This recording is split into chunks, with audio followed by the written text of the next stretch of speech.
오늘 시험들을 주님으로 환영합니다. 종교는 도덕이 아닙니다.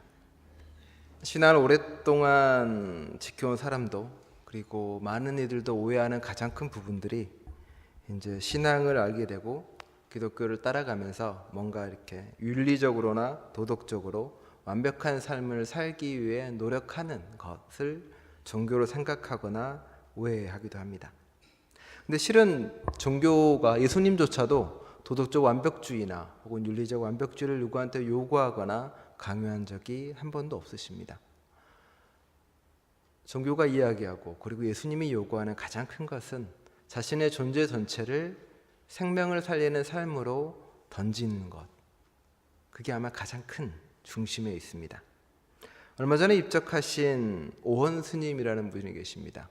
그러니까 선시로 유명하신 분인데 그분이 이제 선생들을 모아놓고 설법을 하실 때 그런 얘기를 하십니다. 화두만 붙잡고 평생 참호해서 깨달아서 부처가 되면 뭐하냐? 혼자 부처가 돼서 이루면 그게 끝이냐고요.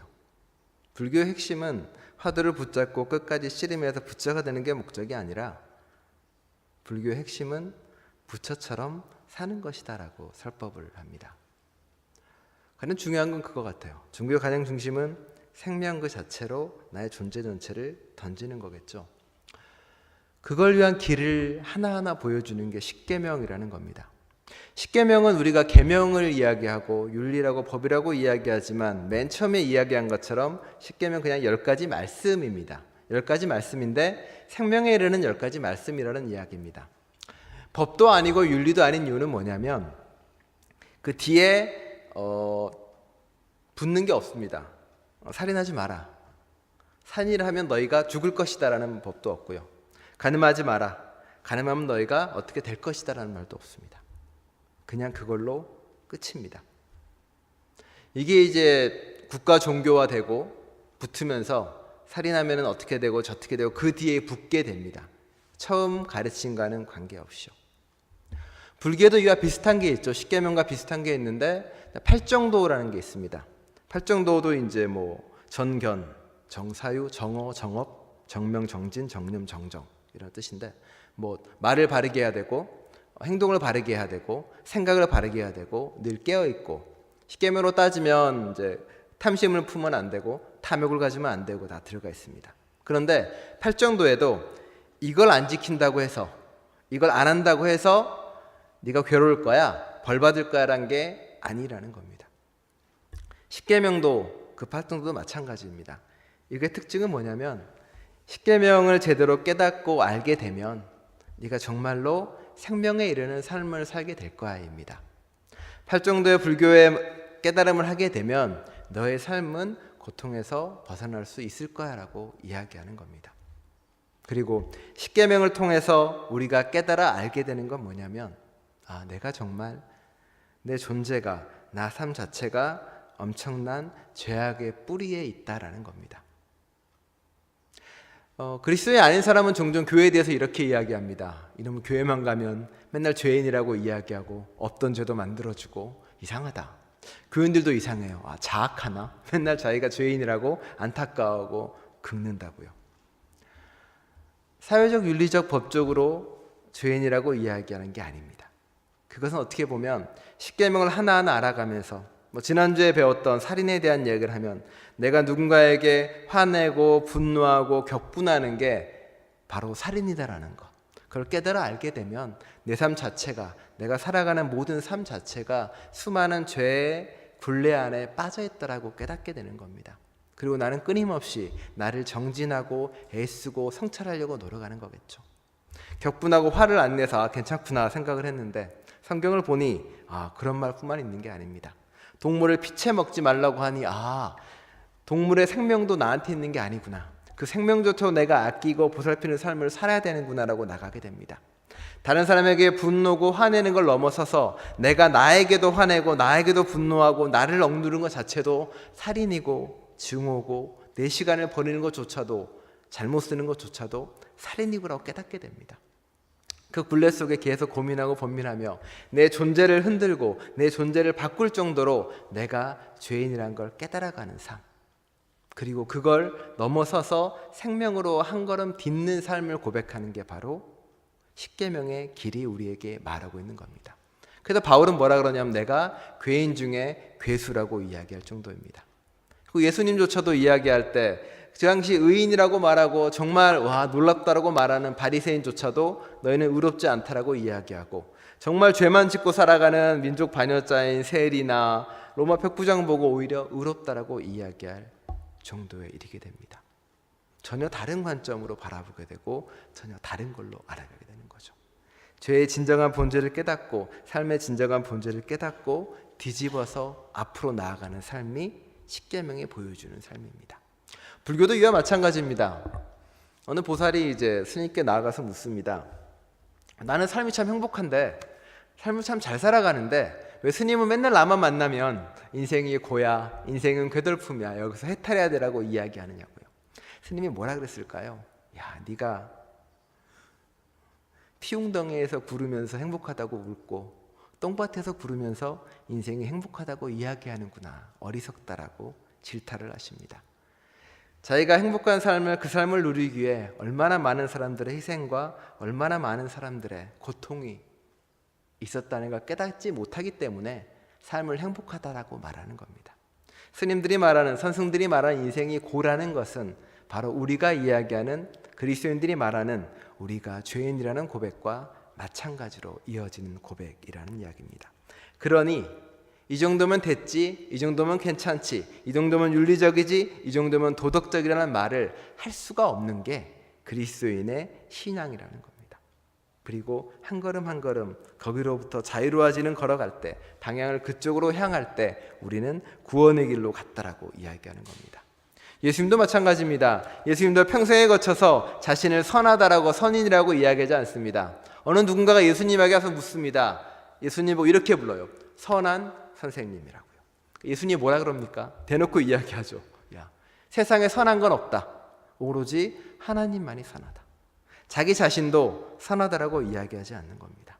자기 자신조차도 죄의 굴레에 빠져 있다라고, 죄에서 이 사회에 발딛고 살아가면서 그럴 수밖에 없다라고 이야기하는 겁니다. 결국 끊임없는 자기 성찰, 그리고 끊임없는 나를 통해서 앞으로 걸어가는 길을 보여줍니다. 십계명이 굳이 벌이 없고 굳이 어떻게 한다는 말이 없는 이유는 그 자체가 남을 향한 심판의 도구로 사용되는 계명이 아니라 나를 향한, 나를 깨기 위한 깨달음의 도구이기 때문에 그 뒤에 벌에 대한 요구가 없는 것입니다. 오늘의 대한 이야기도 마찬가지입니다. 오늘도 간음에 대한 이야기를 하고 있습니다. 간음은 성적 범죄나 타락을 이야기하는 것처럼 보여지기도 합니다. 그리고 또 많은 사람은 살인과 마찬가지로 이야기하죠. 아, 나는 간음한 적이 없지. 내가 어떤 성적 타락이나 혹은 누군가의 어떤 욕구나 욕망을 위해서 한 적이 한 번도 없어라고 많은 이들은 이야기합니다. 그런데 예수님은 거기다 대놓고 이야기하는 거죠. 야, 네가 탐심을 가지고, 네가 탐하는 마음을 가지고 여자를 바라보면 그게 간음한 거다라고요. 네 마음 안에 있는 그게 문제라고 말하는 겁니다. 여자를 보고 탐심을 품는 게 아닙니다. 탐심이 먼저 내 안에 있고, 내가 사람을 바라보고 대하는 마음이 먼저 있고, 그렇게 세상을 바라보기 때문에 음란하게 보이고, 그렇게 바라보기 때문에 잘못됐다라고 이야기하는 겁니다. 그게 간음이라고 말하는 거고요. 예수님은 그런 사람은 있다면 눈을 뽑고 팔을 잘라버리라고 단호하게 이야기하십니다. 다음에 얼마 전 한국의 페이스북 앞에서 불꽃 페미라는 분들이 시위를 했습니다. 상의를 탈의하고 가슴을 드러내는 시위를 한 거죠. 시위를 하는 목적은 그렇습니다. 불꽃 페미당당에서 페북에다가 자신들의 상반신 가슴을 노출한 사진을 올렸습니다. 페이스북에서는 그것을 음란물이라는 이유로 삭제를 해버렸습니다. 그러자 이분들은 그쪽에 가서 시위를 합니다. 내 가슴이 음란물이냐? 내 가슴이 욕망의 대상이냐? 내 가슴이 욕망을 드러내는 도구라고 생각하느냐? 우리는 음란물이 아니다. 그렇죠? 찌찌가 찌찌리 찌찌가 별거냐라고 라임을. 그렇죠? 누군가는 불편함을 느끼기도 합니다. 그렇죠? 그런데 성경에도 정확히 이야기하는 그겁니다. 여성을 혹은 누군가를, 그 사람의 몸을 욕망의 대상으로 보고 욕망의 대상으로 바라보는 것 자체가 간음이고 잘못됐다라고요. 자신의 몸은 자신의 것이고 드러내는 것도 자신의 것인데 그걸 보고 욕망의 대상으로 보고 해석하고 받아들이고 그 자체가 그 안에 있는 간음이고 잘못됐다라고 이야기하는 겁니다. 남자들의 본능이라고 생각하는 사람도 있지만 불행히도 그렇지 않습니다. 아프리카나 가슴을 드러내고 사는 문화에 있어서는 아무도 여성의 가슴을 자신의 욕망의 도구로 생각하거나 그렇게 바라보지 않습니다. 다만 바라보고 자라난 자본주의 사회 속에서 혹은 문명이라고 길러진 가부장 사회 속에서 여성은 정숙하게 몸을 숨기거나 섹시하게 몸을 드러내는 남자의 시선으로만 드러내는 욕구가 되는 거겠죠. 한국에서만 그런 건 아닙니다. 전 세계적으로 프리덤 리프레럼 운동은 캐나다나 미국에서도 끊임없이 벌어지고 있습니다. 여성의 몸을 누군가의 욕망의 대상으로 해석하거나 그렇게 바라보는 것, 그게 간음이고 잘못됐다라고 이야기하고 선포하는 것입니다. 십계명에는 성에 대한 이야기가 이것만 있는 것은 아닙니다. 저 뒤에 보면 이웃의 아내를 탐하지 말라는 이야기도 들어가 있습니다. 그리고 고대에서 잘못된 생각으로 여성을 종종 남성의 소유물로 생각해서 다른 남의 재산을 탐내지 말라는 것도 그 뒤에 들어가 있고요. 성에 대한 것만 세 가지가 나와서 중요한 거기도 하지만 처음에 간음에 대한 그 이야기는 단순하게 누군가의 여성의 몸을 자신의 욕망의 대상으로 혹은 욕망의 투영으로 바라보는 것 자체가 잘못됐다는 것뿐만이 아니라 여성을 넘어서서 사람을 누군가의 대상으로 욕망의 수단이나 혹은 대상으로 바라봐서는 안 된다는 처절한 고백이기도 합니다. 저 사람이 내 종업원이 나에게 돈을 벌어다 주는 사람이야라고 바라본다던가, 저 사람이 나의 행복을 위해 존재하는 사람이라고 바라본다던가, 저 사람이 나를 위해 무언가를 해줄, 나의 빈 곳을 채워주는 무언가로 바라보는 것, 그게 바로 잘못됐다라고 이야기하는 겁니다. 누군가를 내 욕망, 내 관점에 해석하려고 하고 누군가를 나를 채워주기 위한 빈 곳을 채우기 위한 무언가로 바라보는 것, 그게 잘못됐다라고 분명히 선포하고 말하고 있는 겁니다. 아우구스투스가 그렇게 이야기합니다. 어거스틴이 그렇게 이야기하는 겁니다. 욕망 자체는 중립적일 수도 있습니다. 왜냐하면 세상에서 떠나서 아담과 하와로부터 분리돼서 인간에겐 결핍이 있고 인간에겐 부족한 그 무언가가 있기 때문에 끊임없이 무언가를 사랑하고 채우려는 건 당연하다는 겁니다. 그게 욕구든 욕망이든 당연한데 문제는 그 대상이 어디로 향해 있냐는 겁니다. 타인을 향해 있고 뭔가 소유를 향해 있고 무언가를 가지려는 걸 통해서 자신의 결핍을 채우려는 것은 아래로의 사랑이고 그것은 잘못됐다고 어거스틴은 이야기합니다. 오히려 그 사랑은 위로 향해야 된다고 말합니다. 진리를 향해서, 하나님을 향해서, 옳음을 향해서, 정의를 향해서, 그게 자신을 빈 곳을 채우는 곳이라고 말하는 것이고요. 그게 우리가 걸어갈 길이라고 어거스틴은 말합니다. 에리 프롬이라는 유명한 사회학자도 그렇게 이야기합니다. 사람에게는 욕구와 욕망이 구분되어진다고요. 욕구는 배고프니까 밥을 먹어야지, 갈증 나니까 물을 마셔야지는 욕구인 겁니다. 그죠? 생태적인 거니까. 그런데 그렇죠. 고기를 먹고 싶다, 이것도 욕구라고 칩시다.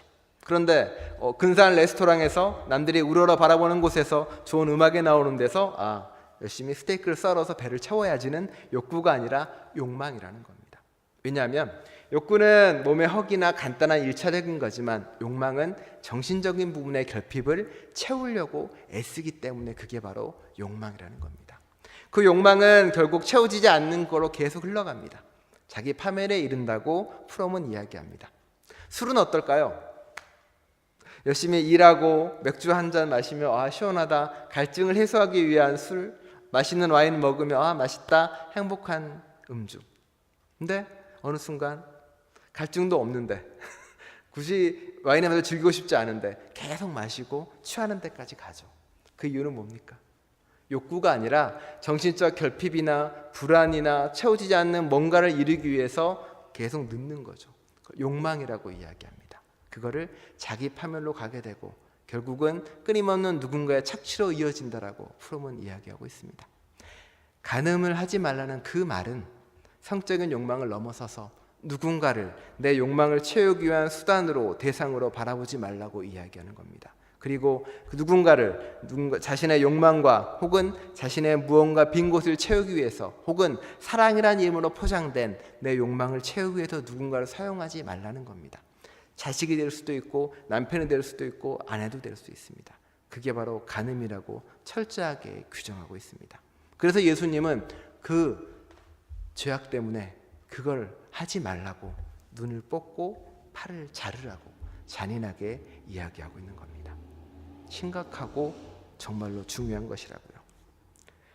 그렇게 말했던 예수님입니다. 그런데 어느 날 갑자기 바리새인들이 등장을 합니다. 간음한 여인을 데려옵니다. 그리고 그 사람 앞에 내어놓고 이야기하는 거죠. 모세는 간음한 사람들을 돌로 다 죽이라고 했습니다. 당신은 이 여인을 어떻게 하겠습니까?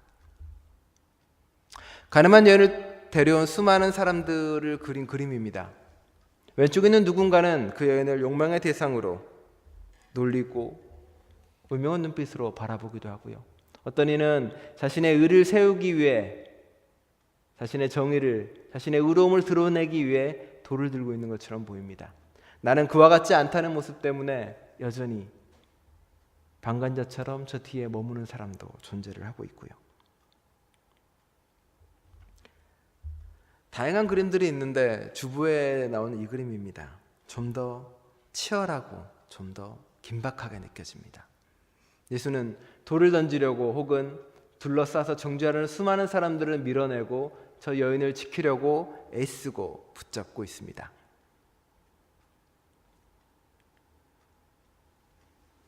또 다른 그림에서 마찬가지입니다. 뒤에는 약간 미국의 성조기처럼 보이는 게 있고요. 앞에 있는 여인은 흑인으로 보여집니다. 여전히 지키고 막고 보호하고 함께하려는 모습이기도 합니다. 간음이 크나큰 죄라고 이야기하면서 예수는 정작 간음한 여인을 끌고 왔을 때 그를 지키고 보호하려는 모습이 보여지기도 합니다. 예수는 간음한 여인에게 죄가 없다라고 이야기하지도 않습니다. 그리고 그가 용서받았다는 이야기도 하지 않고요. 예수는 오히려 그를 둘러싼 수많은 사람들을 이야기합니다. 그들에게 말하는 거죠. 너희는 죄가 없느냐라고 다시 한번 물어봅니다. 십계명의 가장 큰 계명은 그 계명으로 누군가를 심판하려고 하는 자, 그 계명으로 누군가를 죽이려 하는 자에게 다시 한번 물어봅니다. 네 안에 있는 이중잣대는 뭐냐? 여자는 끌려오고 남자는 어디로 갔느냐? 가늠한 사람은 두일 건데 왜 여자는 이 자리에 있고 도망가버린 남자는 찾지도 않고 묻지도 않고 잡아오지도 않느냐?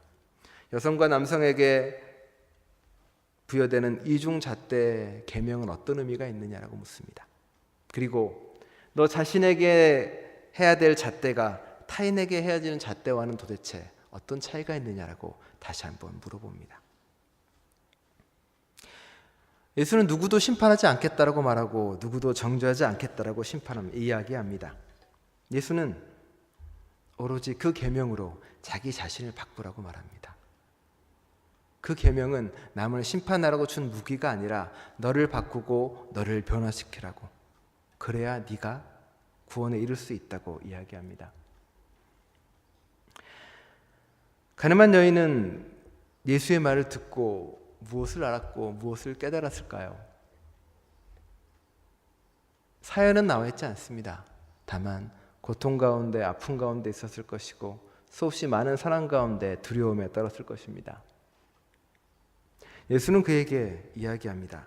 다시는 죄를 짓지 말라고 보내줍니다. 어쩌면 계명은, 신앙은 누군가를 심판하기 위해 우리에게 주어진 도구가 아니라 내가 나를 판단하고 내가 나를 깨우치게 한 수단으로 우리에게 주어진 겁니다. 물론 사회 공동체로서의 법체제나 그런 부분은 당연히 이루어지는 거고요. 그것은 예수가 이를 막아서고 이를 돌아선 이유는 간단합니다. 그가 약자이기 때문에 그렇습니다. 강자들은 계명을 가지고 자신들의 수단으로 자신들의 도구로 사용해서 약자를 죽이고 그리고 억압하는 도구로 사용을 합니다. 예수님은 그 계명을 맞서고 막아선 겁니다. 올바른 계명의 사용과 올바른 깨달음의 사용은 예수님은 그대로 합니다. 강자를 향해서 잘못된 정의를 위해서는 외치고요. 하지만 원칙적으로 가장 중심에 있었던 것은 그 자신에 대한 깨우침과 원함을 끊임없이 요구하고 이야기합니다. 이 모든 이야기는 바리새 지역 성전에서 벌어진 일입니다. 그런데 이 이야기는 처음부터 끝까지 한 이야기처럼 이어집니다. 가늠한 이 여인의 맨 마지막에 오늘 읽었던 마지막 부분에 나옵니다. 오늘 읽었던 마지막 부문에서는 뭐라고 이야기합니까? 요한복음 59절에 간단하게 이렇게 이야기가 나옵니다. 그러니 그들은 돌을 집어들어 예수께 던지려고 하였다. 그러나 예수께서는 몸을 숨겨 성전에서 떠나가셨다. 그렇죠? 예수에게 수많은 말을 들었던 사람들도, 바리새파나 그 수많은 사람들도 결국은 돌을 또 집어듭니다. 자신에 대한 성찰이나 자신에 대한 잘못이나 이런 것에 대해서 이야기하지 않고요, 또다시 약자를 향해 돌을 들고 또다시 약자를 향해서 자신의 의로움과 자신의 정의로움을 외칩니다. 세상에는 그런 사람은 여전히 많죠. 한국에서는 성소수자를 향해서 여전히 자신의 의로움을 위해 돌을 들고 그들을 죽이려고 애를 씁니다. 여기서도 마찬가지고요. 어디나 약자를 향해 돌을 드는 수많은 사람들이 있습니다. 그들에게 예수는 외치는 겁니다. 심판하라고 법을 준 것이 아니라고요. 깨닫고 그들이 네가 스스로 죄인이란 걸 알아가라고 돌을 준 겁니다. 수없이 많은 눈 2개 중에서 왜 오른눈을 빼라고 이야기하고 손 2개 중에서 왜 오른팔을 자르라고 이야기했을까요? 왼손도 아니고 오른손잡이라서요. 왼손 오른눈이 잘 보여서요? 아니죠. 고대 이스라엘 사회에서는 오른쪽을 바른 쪽이라고 생각을 했습니다. 오른눈이 오른손이 자기가 생각하는 바른 의로움과 자기가 생각하는 옳은 그 무언가가 잘못됐다는 걸 깨달을 수도 있다는 겁니다. 눈을 뽑고 팔을 잘라서라도 내 의로움을 잘라내고 내가 생각하는 바름을 뽑아내고 하나님의 의로움으로 하나님으로 맞춰서 비로소 나아가야 됩니다. 야고보서는 그 이야기를 그렇게 이야기하는 겁니다. 간음은 더 나아가서 세상과 타협하는 것이고 세상과 만나는 것이라고요. 단순하게 눈과 욕구되는 걸 넘어서 하나님의 진리가 아닌 다른 진리와 타협하게 된다면 그 진리도 바로 간음이라고 이야기하는 겁니다. 이걸 이야기를 하면 사람들이 불가능한 윤리야, 지킬 수 없는 윤리야, 안 되는 윤리야, 할 수 없는 윤리야라고요. 맞는 말일 수도 있습니다. 하지만 그걸 통해서 깨달아가는 건 우리가 죄의 굴레에 갇혀있는 존재라는 겁니다. 그리고 그걸 딛고 나아가야 되는 존재라는 겁니다. 남을 위한 칼로서 성경에 사용되는 게 아니라 나를 바라보고 나를 바꾸는 걸로요.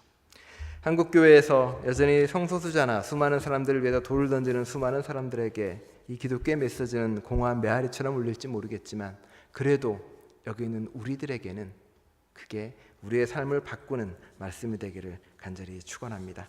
기도하겠습니다.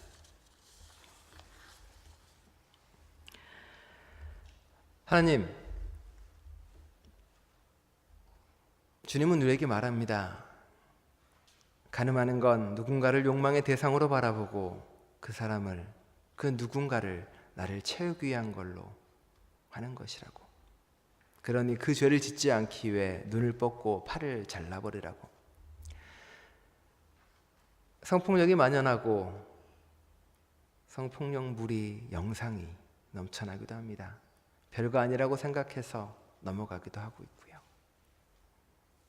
누군가를 욕망의 대상으로 삼는 것은 당연한 거라고 생각하고 흘러가기도 합니다. 나의 행복을 위해서 누군가의 희생쯤은 간단하다고 이야기하기도 합니다. 주님, 저희로 하여금 그렇지 않게 해주옵소서. 그것이 얼마나 큰 문제인지, 큰 죄악인지 깨달아 알게 해주옵소서. 타 많은 마음으로 여자를 바라보고 타 많은 마음으로 누군가를, 종업원을, 나보다 약한 사람을 바라보는 것 자체가 가장 큰 죄악이고 하나님과 원수지는 거라는 그 말씀을 깨닫게 해주셔서 이제는 내 앞에 있는 누군가를, 내 앞에 있는 생명을, 내가 모르는 모든 생명조차도 그 생명 그대로가 순수한 목적임을 깨달아가는 저에게 되게 알게 해주옵소서. 그리고 더 나아가 그 모든 깨달음이 누군가를 향한 심판의 칼이 되게 하지 않게 해주시고 오로지 나를 향한 정진과 깨달음의 길이 될 수 있도록 이끌어 주옵소서. 우리와 함께 하시고 이끌어 주심에 감사드리며 예수 그리스도의 이름으로 기도드립니다.